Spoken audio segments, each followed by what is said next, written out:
bike. Welcome on bike. It's your girl Kyla Coleman, natural legalista.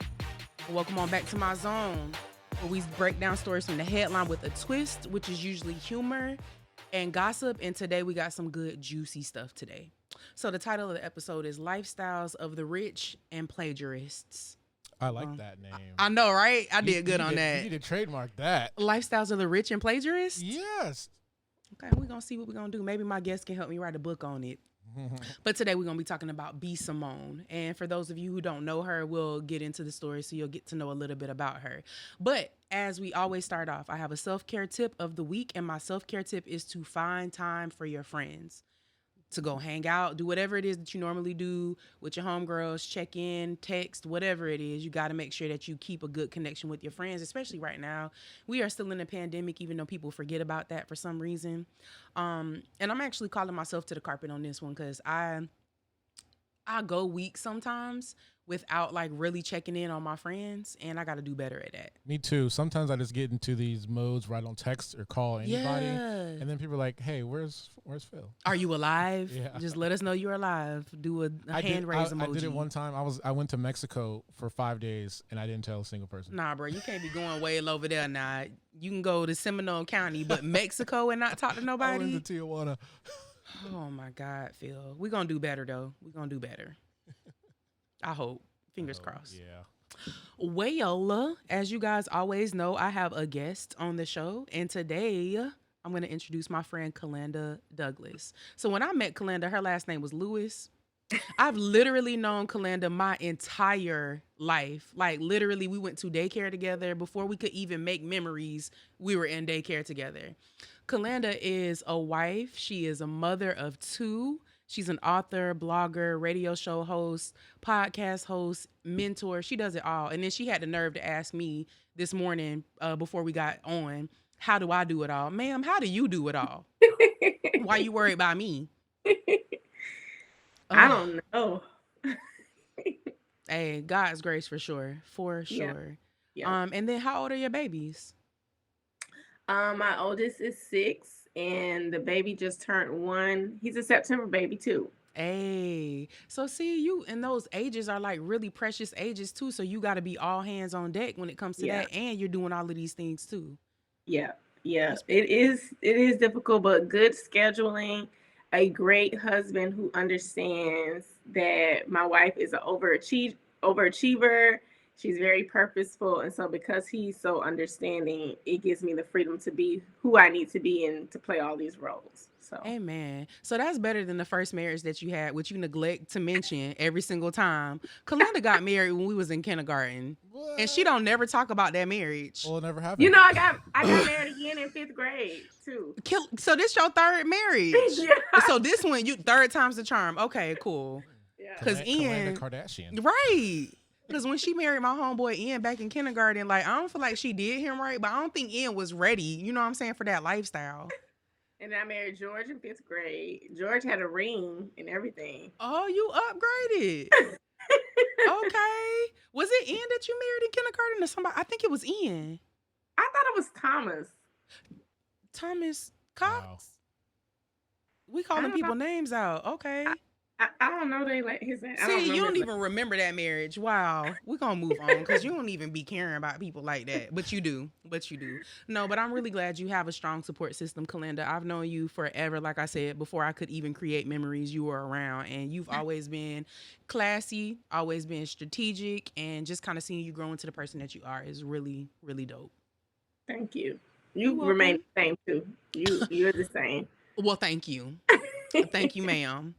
So is there anything else that you would like to add to your bio that I might have inadvertently left out or something that you want the people to know? I'm also the founder of the Church Girls Movement, where I help women of faith unlearn, relearn, so that they can rebuild faith, reignite their purpose, and just reimagine the way that they see church. So we're on social media at Church Girls Movement. Hey, okay, ma'am. Come on. Well, speaking of church girls, we're going to go ahead and jump on into this B Simone story. You ready? Yep. So, for those that are listening or watching, this is B Simone on the screen.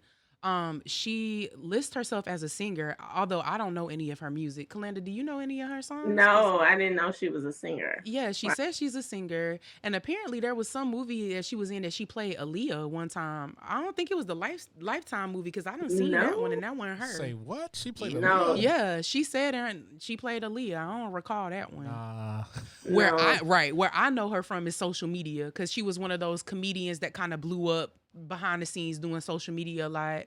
And she's on Wild and Out. Yep, that's how I know her too. Yep. So you're familiar with her? Yep. Okay.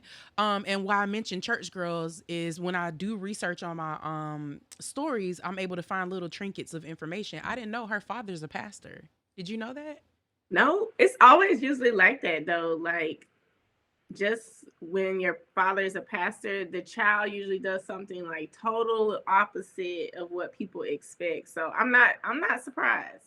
True. I'm not surprised because she can speak and I feel like she's a powerful person. She just got to use it in the right way. Yeah. And I feel like one day she's going to come to that. So she's 31 years old. I don't know her dad's name. I just know that he's a pastor from what the research was showing. And she's 31 years old. So we've showed some pictures. Now I want to show a few clips because people might not know her from the pictures, but they might know her voice when they hear it, which is a very distinct. Almost like Fran Drescher. Yes. I love what that she do, show. Kalanda? She does. That's my boyfriend. Oh my God. Let's go ahead and play. Yeah. Happy Valentine's Day! I love you. If you ain't got no Valentine, I will be your Galentine. I will be your little boo for the day because you don't need to be lonely. But I'm going to start a little love challenge because y'all already know we manifest in love all 2021.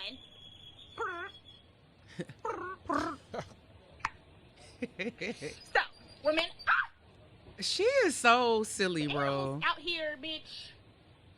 And sorry for the cursing, y'all.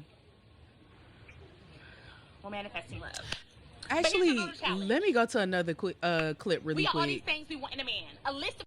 It's the clip where she says she wants a boyfriend. That's where I was introduced to her as. Let's see.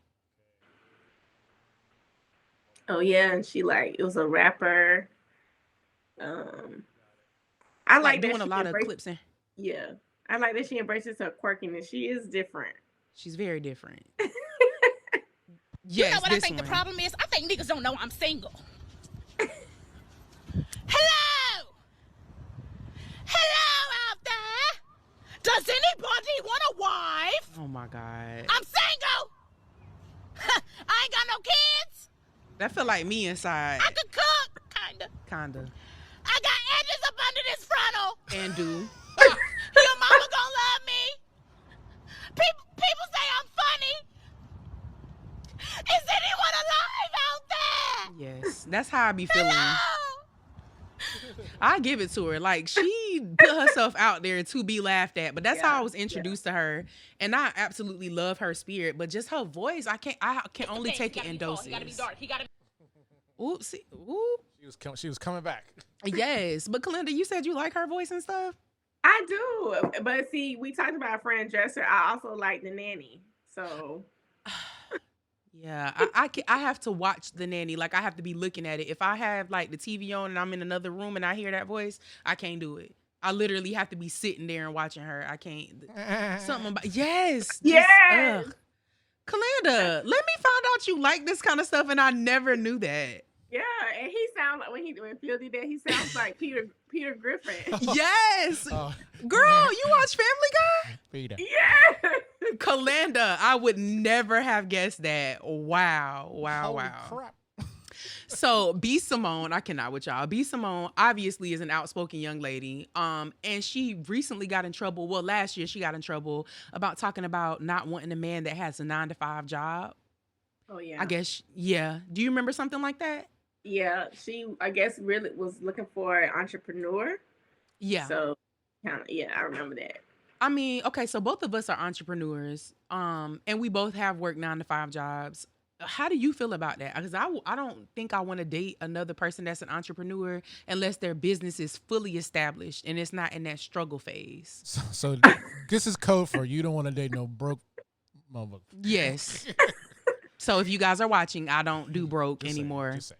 You could be temporarily broke because sometimes as entrepreneurs, you might have a little temporary, moment. A little lag in business. But it'll just be 3-4 days and then that bank account hit again. So, yes. Do you count Forex traders? No. Oh, my God. And they've been following me a lot on IG, the Forex people. Is it a gang? It is. I feel like it is. But what do you think about that? Like only dating entrepreneurs. Clearly you're married, but you also write books about marriage. So yeah, I think it's a preference, and I think she has every right to her preference. I think what she was trying to say is an entrepreneur will understand her lifestyle. He will understand, like, perhaps that there's sometimes a lag in the income. My husband's an entrepreneur. Marcus has never had a 9-to-5. Oh, wow. I've always wanted to be like him. Because now that I've become an entrepreneur, he gets it. So I don't have to convince him about maybe long hours or late nights. He was already doing it. So I think B Simone was trying to do the same thing, get someone who understands her lifestyle. Someone who works a 9-to-5, we can't just get up and go. You have to get permission to make sure you can have the time off, or that there's someone who's going to be able to work while you're away. So I get it. It's her preference. That's real. That's why I say if I date an entrepreneur, it will be somebody that's more established. You know what I'm saying? Not just the starting out one. Because in a relationship, if I'm the established entrepreneur and then, my counterpart is not, he going to be pulling on me. And that's too much. I want to just focus on myself or date somebody who does have a 9-to-5 with some good insurance. You know what I'm saying? So I can get on his plan eventually. Yeah, let me hold $40. Right. I love a good 9-to-5 guy. My dream would be to have a person where we're living on his salary and then we could just have fun with my salary and like pay bills and do all of that stuff and save on my stuff. Just live on one person's regular income, but that might be a shot in the dark. What if he's an executive? Like if he's an executive at a 9-to-5, I could do that because then you have more flexibility. Yeah. So the fact that you came on here and you made me feel as if B Simone actually made a good point. You doing something because I'm not really a big fan of her like that. But you want me to hang up on her? I mean, what do you want me to get on B Simone or Kalanda? We gonna have to because she coming in here taking everybody else's side but mine. Like I went with her and witnessed that first marriage, but whatever. She need to put that in her book. I don't know why she ain't talked about that. So also why she? Oh, go ahead, boo. I was saying I don't remember that marriage. So. The kindergarten marriage? Yeah, you would have to tell me about it so I could write about it. I don't remember that one. Wow, that's how indisposable that person disposable that person was. Wow. So at the same time, B Simone was mentioning not wanting to date a man that has a 9-to-5 job. Within those same few weeks, she was also talking about protesters and how she kind of felt like as a Black woman that she's more, I guess, looking at how God would see protest and racism and not the Black portion of it. Like she's just going to respond with what Jesus would do, not what a Black woman would do. So it was a little unclear to me whether she was, talking down against protesters or if she just was like, I'm not going to be involved in that. Because a lot of celebrities withdraw themselves from political stuff lately. Yeah. Yep. Yeah, I don't get that either. What her point is. Okay, so now you don't get her. All of a sudden, now you don't understand. I don't okay. Flip-flopper. Wow. I don't understand that because that's all Jesus did was he came to protest everything. He and flip tables over. Yeah, so I don't understand that. Yeah, okay, fine. Oh, she can stay. Phil, don't hang up on her. Okay, she can stay now. I had my finger on the button. Well, we're going to see how she does it yes, keep the finger on the button. We're going to see how she does in this next phase. So since you a little on the fence with B Simone now, so of course, she got into some trouble last year when she released her own book. Were you familiar with that? Yep. So let's talk about it a little bit. In June of 2020, B Simone had a scandal with her book, Baby Girl, Manifest the Life You Want. It sold for $25 a pop, and it actually sold out overnight and had to be restocked several times. It came out in March, but the scandal started happening in June. Basically, it had 4 chapters, personal diary entries from her, and a workbook. But when people started to go through her book, they would post snippets online, and then content creators were like, yo, what are you doing? And I think we might have... some snippets. So, Kalanda, if you take a look at the screen, this is something that was pulled from Twitter. It says, we just bought their book and found at least 3 pages so far that are exact copies of our printables, even the font. I mean, they could have at least modified them a bit, but no. So literally, she was getting in trouble for taking the exact content, font and all, copying it and pasting it and putting it into her book. Wow. I think we have another picture too. It was even to the point, not even just the font, but the actual wording of everything was the same. Like the I am affirmations that are on the screen too. And the content creators, what I love about them is that they're gotten bold lately. If they see some BS, they gonna literally call it out in that moment. They were like writing on her page, doing different things like that to call it out. And they should. You're making $25 a book off this. Yeah. Wow. So, okay, you are an author. Have you ever had any issues like that, like in editing phase or in publishing, where it might have been like a snafu or a hiccup where it might have looked similar to somebody else's, or where somebody took your ideas? So fortunately, I haven't had either circumstance. I think because as an author, I don't write about stuff that's not true to me. So I only want to write about my story. I only want to write about experiences and processes that have worked for me. But I understand there's a research phase of book writing, and that tends to be where people, you see what other people are doing out there, and then because that's already in your mind, you happen to use their things as a template. But if you're not writing about your own story or about things that you experience yourself, but instead you're writing about what's popular, I think it's easier to plagiarize when you're writing about what's popular, or you're thinking, what do people want to hear? But you're not writing about something that came from you. And That's so real. I've never had any experience with plagiarism. I think because I write about my own story. True. So. And when you're saying popular topics or popular, items, one is manifestation. Do you believe in that? Like manifesting things in the way that a lot of people have categorized manifestation? I don't. I do not believe in manifestation. And I'll tell you from a personal point of view, because I am a believer, meaning I am a person of Christian faith, I don't believe that I can manifest or will anything to me. First of all, it takes Jesus out of the equation. Like, why do I need Jesus if I am willing everything to come towards me? There's no need for me to have a relationship with him. I wouldn't see him as a father, as a provider. It totally like, okay, I don't even need you. I'm going to make all these things happen for myself. And then the other thing would be, I don't know what's best for me. So I could be opening up a bunch of doors, willing a lot of things to come my way, and they may not be what's best for me. And if I thought it really worked, maybe I could subscribe to it. But if it worked, why hasn't anybody willed world peace? Why is there still hunger? Why isn't this pandemic over? If we're manifesting certain things. So I don't believe in the practice. I understand that there are people who do, but for me, it prevents. It's like, okay, why do I need Jesus?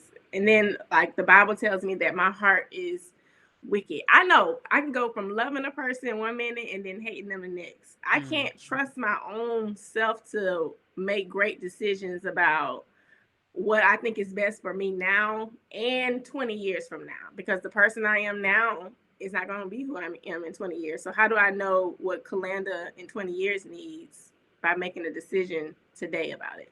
Got you. I think I'm on the fence when it comes to it, because I do write out the different things that I want to see happen for my life. Just kind of based on write the vision, make it plain, or make your requests known to God and different things like that. Because I still am a Christian, but I know for me, I just have to see things written down. So I don't know if the word is manifest or if it's not, but I just know what I write down coupled with my belief in God definitely has helped me to get to certain places, you know, in life. Do you think when you write stuff down that puts your mind in a go mode? Yeah. Since you put it on paper. For me? Now I do write things down, but what I'm saying is the practice of meditating or willing certain, or it's really the law of attracting certain things to come to me. I don't subscribe to that, but I do write down. I do write down whatever the Lord has given me, because I know sometimes we can't remember it all. So he may give me an idea in 2017, but doesn't want me to really act on it until the next year. So I need to be able to write it down. So I do believe in that, and putting it up so I can be reminded about, okay, if whatever I am deciding to do doesn't look like what God has given me, then I know that's not what I should be doing. So I believe in all that. Vision boards and goal setting, goal planning. I believe in all that. But the manifesting part where I'm mentally trying to like will something towards me, I don't subscribe to that. Got you, got you. I never thought about it like that. Well, I don't know if B Simone manifested this scandal that happened. See? See? Which she could have, but it was at least six different content creators that said that she stole things from her. And even, you know, I mentioned that she had a vision board in the book, like I guess where you could create your little vision board or things of that nature. I mean, that concept was taken from individuals as well. Also, too, I feel like people hit below the belt. They were talking about the quality of the book itself being cheap, like where pages were falling out and different things like that. Yeah, and it's like, come on now, if you a millionaire and you know, manifesting all of this stuff, at least give people good quality. Yeah, I like a good quality book. Yeah, you charging $25 a book, you should have good quality book. Exactly. So how she was saying that the fiasco happened is that she had used the design company for the book. She said that she didn't write any of her own stuff. She just basically told someone her vision, and they were supposed to be responsible for bringing that to fruition. So I'm not sure where that lawsuit is right now. I know she had said she was going to sue that company, but the crazy thing is the design company was actually the same company that was managing her. So it's like you kind of suing yourself or suing your own people. So it was a little sticky, but wait, how does that? Isn't that like cannibal? Like, yeah, you hurting your own folk, your own pocket. Yeah. So I don't know. And I have no idea what happened between her and the content creators. Because in my mind, the legal thing I would say is, all right, man, you know what? I messed up. Let me just bring these content creators in, give them a little piece of the proceeds or give them a big chunk, you know, of the proceeds as they go along, just to kind of clear things over. But how would you handle that? How would you have flipped that? So I think she made a mistake when she wasn't involved in her own process. So like I have a journal, but I had a design company design the journal, but I gave them the content. So to put in it. So literally they just designing nothing else. Yes. And that's what it's supposed to be, you know, be for. And so I think when she wasn't totally included in her book writing process is where she went wrong. So then whatever they presented to her, I'm sure she was like, oh, this is great. You know, you got all that from just what I told you.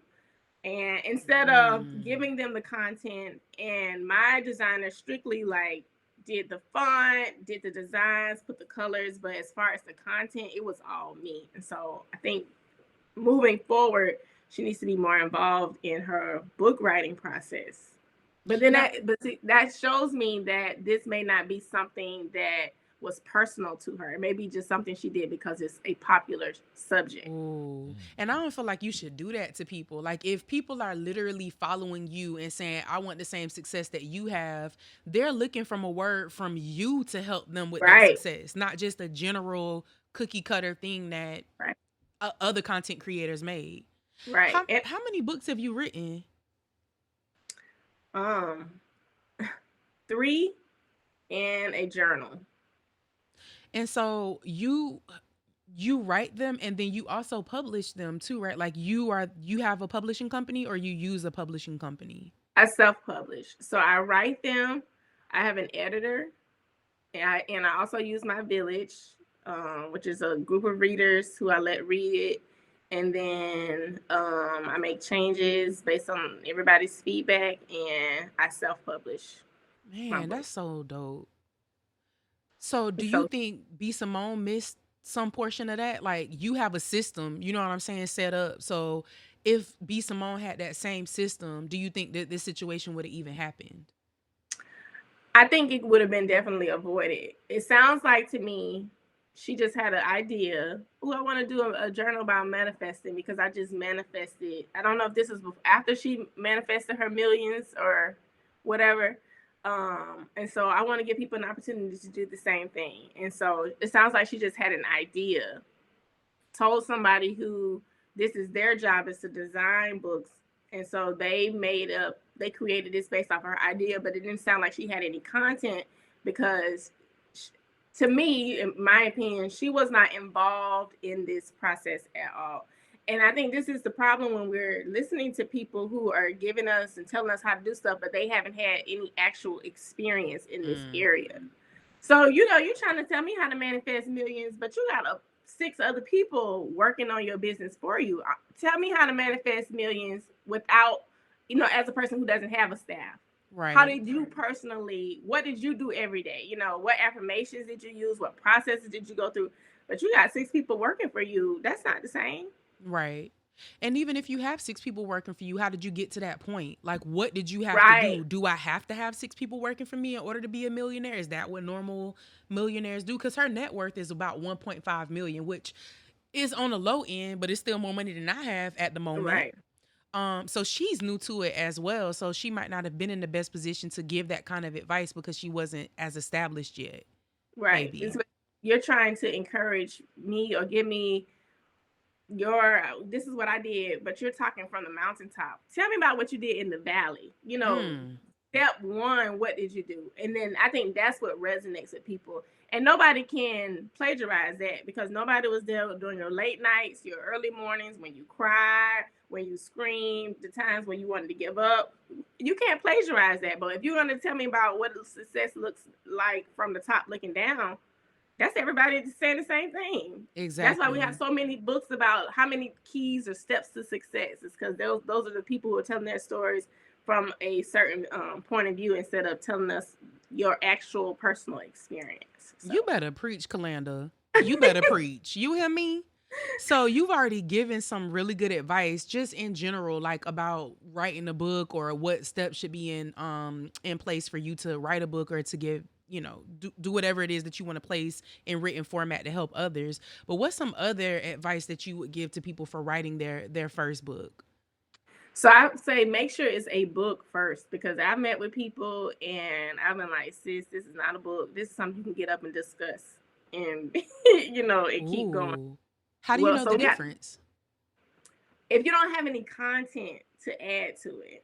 So if I can just tell you, if I do 3 steps to whatever, and then I just tell you those 3 steps, there's no additional learning. It doesn't do anything in you as the reader that will make you want to dig deeper as a result of what you read. This is just a conversation we could have had. And I think a lot of people are trying to write books, but if you're finding yourself having any difficulty writing on a subject, it is possible that it is not a book. This could be done as a workshop, as an ebook, as a guide, or so we have to make sure that first of all it's a book. And then the second thing I would say is to make sure it's something that you have already healed from or succeeded from. Because when we're writing, especially when we're writing about our personal experiences, our writing could be a trigger for us. And then I can't necessarily tell you what victory is going to look like if I haven't healed from this. Wow. I could actually injure you by having you read something that I am still trying to heal from because of the place that I'm writing from. So I think we have to be mindful about that. And then, but I encourage everybody. Everybody has a story to tell. Everybody doesn't have a story that needs to be told to thousands or millions. But everybody has a story to tell. But if you're not comfortable telling your story or, including the people who it involves, maybe you can't even have a conversation with the people around you, then I would say, maybe not write a book right now, because writing a book is like outing yourself. Yeah. And so if you're not ready to talk about it, you're not ready to write a book. So that's real. Let me find out you coming in here dropping gems for us. Yes, ma'am. Well, I mean, you know what? I really thought it was quite funny that you knew about B Simone. I feel like I know something about you that I otherwise would not have ever thought that I would have known. You watch Family Guy. Kalanda, in my mind, you be at home. You're writing your books diligently. You are at a big Apple computer every day. You have a schedule. You know what I'm saying? Like, you are an excellent mom. Like, in my mind, I know you're not perfect, but in my mind, you perfect. I'm not thinking she's sitting up here watching Family Guy. Like, yeah, watching Family Guy. I like Wildin' Out. You better than me. That's too much. You watch Wildin' Out, Phil? No. Okay, yeah. I like it. I wouldn't watch them live. I wouldn't saw them live before the pandemic because I enjoy Kalanda Jean Douglas. Where are they even shooting this show? Where is that?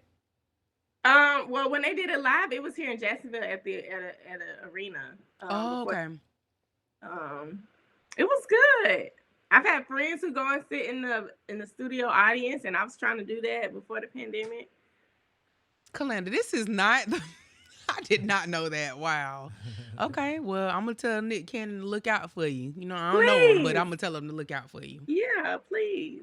I wouldn't talk to him. He might get you pregnant. Right exactly. We don't need that. But he said his therapist told him to stop having babies. So, yeah, that was something. I saw somebody said that's wrong because and I agree, your therapists, your counselors, your coaches, they're not supposed to be telling you what to do. They're supposed to help you figure out what's best for you, but they shouldn't be giving you. This is what I think it's certain people that really piss therapists off, and his therapist was like, "I had enough of this. When I first started with you, you didn't have this many kids. Yeah." Or I'm going to commit you. I'm calling the cops and they finna just put you in a room by yourself. That's true. But Kalanda, we're going to move on to the last subject or the last segment of the show, which is called the big subpoena moment. Dun, dun, yes. So this is where I discuss stuff that really makes me mad, Kalanda. Okay. Are you ready? I hope so. Girl. So I really hate when music is extremely loud at restaurants. I cannot stand that. I literally went to dinner with my homegirl last night. We are sitting across from each other, yelling at each other. And I'm like, man, and then the speaker was like janky. So sometimes it would just shut off immediately. So I'm hollering and then the music go off. You know what I'm saying? Like, bro, what? I actually have the music that you had at the restaurant. Oh, bitch. Here it is. This is it, right? Wow. So just try and have the conversation. Here we go. Yeah, Kalanda, so how was your day? And oh, yeah, that's... oh, my God. Yeah, it makes me so mad. And I'm like... I don't know if it's because I'm getting older or what, but it was so loud. Does that make you mad too, or is it just me? What's the live music? Okay, so in Orlando, they have DJs now at restaurants on the weekends. So yes, it was a DJ, but we were sitting outside, and I'm like, why is it so loud out here? We just want to quiet. So yeah. The thing that I don't like about when you're at a restaurant like that, besides the music, is when the people next to you have the most loudest conversations. Or they're talking on their phone with speakerphone. I'm a speakerphone. Oh, yeah. Stop doing that. I'm a speakerphone. More music. Oh, my God. Kylie got to get you some AirPods or something. I don't like speakerphone talking. I have them. So you don't like me? You don't want to be friends with me no more? She came on here supporting B Simone. Then she gonna say she not gonna be friends with me because I'm a Why do we talker. have to hear your conversation? Because it be my mama, and my people need to hear her. Oh, Lord. She everybody mom. That's funny. But yeah, if I go on the Ross or something, I might put my AirPods, whatever they call, put them in my ear. But I don't know. I feel like a Kardashian when I had a phone just here. Oh, gosh. Well, as a wife married to a musician who does... his band sometimes plays in restaurants. It does help the ambiance. Yes. But also drowns out boring conversations. Like if you're with somebody and you're like you have to be in that dinner with them. If it's too loud, then we don't have to talk. Because I can't hear what you're saying. But see, I want to talk. But I love good music. You know what I'm saying? Because it does add a different element. Like you said, that big word you used, ambiance. It does help out with that, right? But I feel like it helps set the mood. But if I got to yell and I lose my voice, why? Anywho, that's my little pet peeve. That was my big subpoena moment. You probably think I'm crazy, but you know what? I think you're crazy too with Family Guy and B Simone. So we equal. I agree, though. I agree with you on that. I agree about Kalanda being crazy too? No, the music. Oh, okay. Yeah, I agree with you there. And then you can get up and dance if it's loud music. Okay, because I am a dancer. Well, that also depends on the restaurant too. This was I was going to say a salsa restaurant, but it wasn't. Hold on one second. Oh. At the door? I was going to say that's appropriate then. Yeah, you could be right. Yeah. People were dancing and stuff, but it was just super, super loud. It's me. I'm getting older. In my old age of 33, there's some things that I don't like to do anymore. I don't like anything over 20 decibels. That part. Yeah, you said it right, because I sure was going to say decibel. Yes. Anywho, Kalanda, that's all I got for you today. Thank you for hanging out with me today. Where can the people find you to buy your books and to hang out with you? So I am on social media at Kalanda Douglas, or you can find me on the web at KalandaDouglas.com, and I have a way for you to purchase the books from there. There we go. Thanks for. I missed you a little bit. I said thanks for having me. You're welcome. I hope that you come back. I hope that you would invite me onto your show as well, so that I can be on whatever side I need to be on, since you went to be on the opposite side of me today. But you want to purposely come on my podcast and be on the other side. And and I'm letting you know that now. That's fine. Okay. All right. So we're going to have the music. Well, before we have the music carry us out, y'all know y'all can come hang out with me on Facebook. If you just want to laugh, you just want to have a good time, it's Kyla A. Coleman. If you want to find me on IG, it's Kai_LYFE, Kai Life. And then, of course, if you want the business, the legal attorney that is not making you laugh and joke all the time, then you can find me at colemanlaw.net and check me out. Now we can have the music take us on out. Thank you, Kalanda.